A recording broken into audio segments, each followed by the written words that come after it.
Kosova foli sot qartë. Qytetarët tanë folën me votë, folën lirshëm, folën qetë, demokratikisht, edhe në një rajon që njeh shumë tensione zgjedhore, Republika e Kosovës dëshmoi edhe një herë prekuri demokratike. Për këtë meritoni falënderim dashur qytetar, që me pjesëmarrjen tuaj, me sjelljen tuaj, bët këtë ditë një festë të demokracisë Kosovës.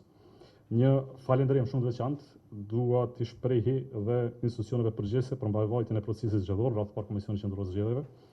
administratën zgjedhore, Policinë e Kosovës, komisionerët, vëzhguesit dhe gjithë ata që kontribuan që qytetarët tanë të ushtrojnë drejtën e tyre demokratike në rend qetësi dhe me siguri. Demokracia e Kosovës forcohet pikërisht në ditë si kjo, ditë zgjedhore, kur vullneti qytetar respektohet dhe institucionet funksionojnë. Po në veçanti, du t'i falenderoj mbështetësit dhe votuesit lidhjes demokratike të Kosovës.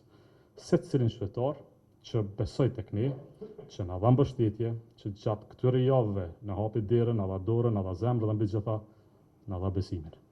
Ky rezultat i sotëm është reflektim i një bashkimi të madh, njerëzor e politik. Është rezultati një fryme të re që e kemi ndërtuar së bashku e Vjosa Osmanin. Është rezultati punës së jashtëzakonshme dhe të palodhshme poshtë strukturave tona, të kryetarëve degëve, aktivistëve, grave, trimëve, kandidatëve tonë, të 110 kandidatëve, komisionerëve, vëzhguesve që ruajtën votën dhe mbi gjitha qytetarëve që donin ndryshim në Kosovë. Rritën LDK-n apo bazën elektorale për 34%,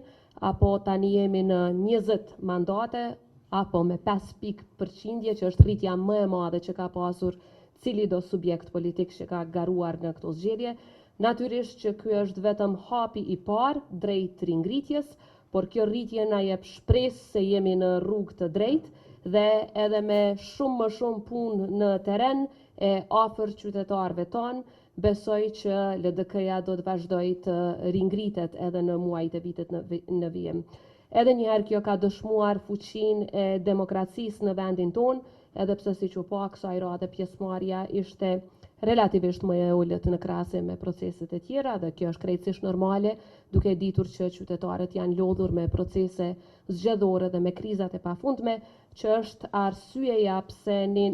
që nga nesër gjithë angazhimin ton do ta fokusojmë që t'i japim vendit institucione, në mënyrë që urgjentisht të ndërmerren hapa që e nxjerrin Kosovën nga kriza dhe i ndihmojnë vendit që të arrijë suksese si për brenda ashtu edhe të fuqizohet jashtë. Qytetari nëpërmjet votës së vet ka ndihmuar që të ribalansohet skena politike, nëpërmjet votës së vet i ka ndihmuar demokracisë, që ka qenë pikërisht thirrja jonë përgjatë kësaj fushate, dhe siç e tha edhe kryetari i LDK-s, njëkohësisht ka ndihmuar që të refuzohet përçarja dhe të pranohet koncepti i bashkimit si vizion, i cili duhet të qohet përpara edhe nga ne, por edhe nga gjithë qytetarët e Kosovës.